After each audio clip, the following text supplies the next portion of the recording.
Module 1, Lesson 25, Low Light Limitations. In this lesson, you'll learn why it's more difficult to take photos when there's not much light.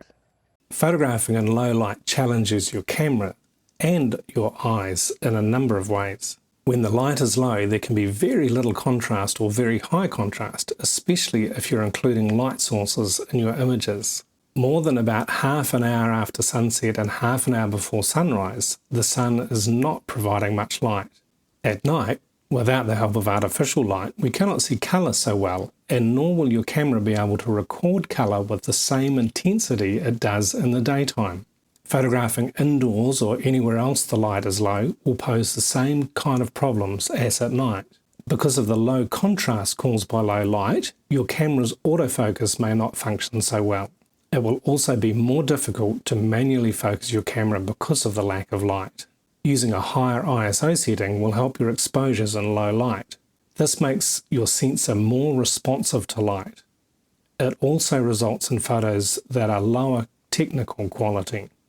The higher ISO you use, the more digital noise will be apparent in your photos.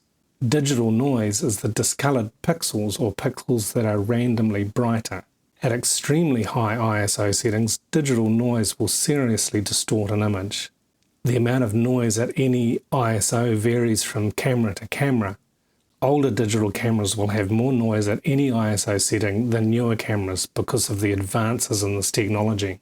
At higher ISO settings, the colour and contrast in your images will decrease. Module 1, Photography Course Challenge number 25.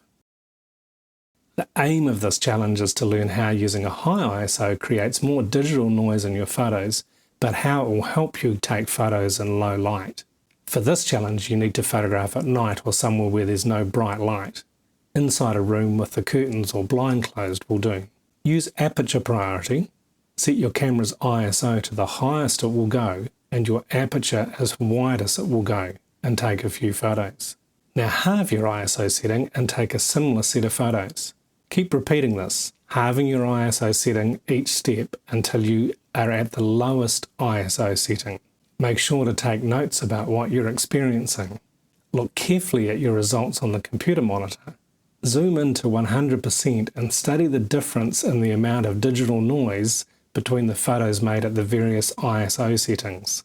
Key points from this lesson are: photographing in low light challenges your camera and your eyes. Using a higher ISO setting will help your exposures in low light.